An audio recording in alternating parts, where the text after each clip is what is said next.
আমাকে ক্ষমা করুন কমরেড, এখন আমি আর সমাজতন্ত্রের কথা ভাবি না।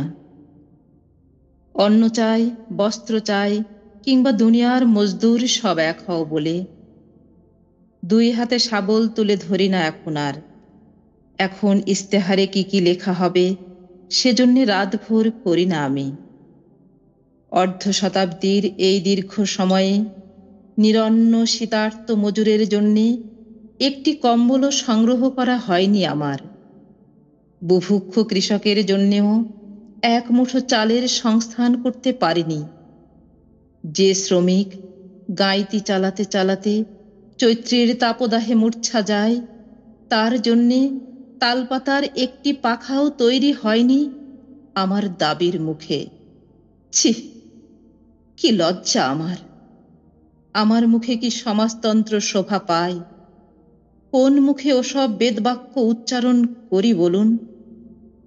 আমাকে ক্ষমা করুন কমরেড, আমি আর রাজপথে মিছিলে যাব না কোনোদিন। আমি আর প্লাকার্ড ফেস্টুন নিয়ে কোনো দাবির কথা জানাবো না কখনো। জরিনা সখিনাদের জন্যে, শীতের রাতে উলঙ্গ শিশুটির জন্যে, পুঁজিপতিদের কাছে দুই হাত পেতে ভিক্ষা নিতেও এখন দ্বিধা নেই আমার।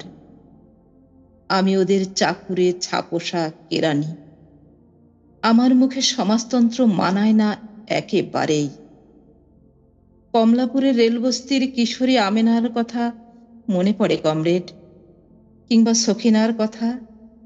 শহরের এই ঝলমল জীবনে ওদেরকে আর কে মনে রাখে বলুন? ওরা এখনো পেট বাঁচাতে ভাতের জন্য ইজ্জত বেচে। হায়, এই না হলে অর্ধ শতাব্দীর স্বাধীনতা, এই না হলে রক্তে রক্তিম স্বপ্ন।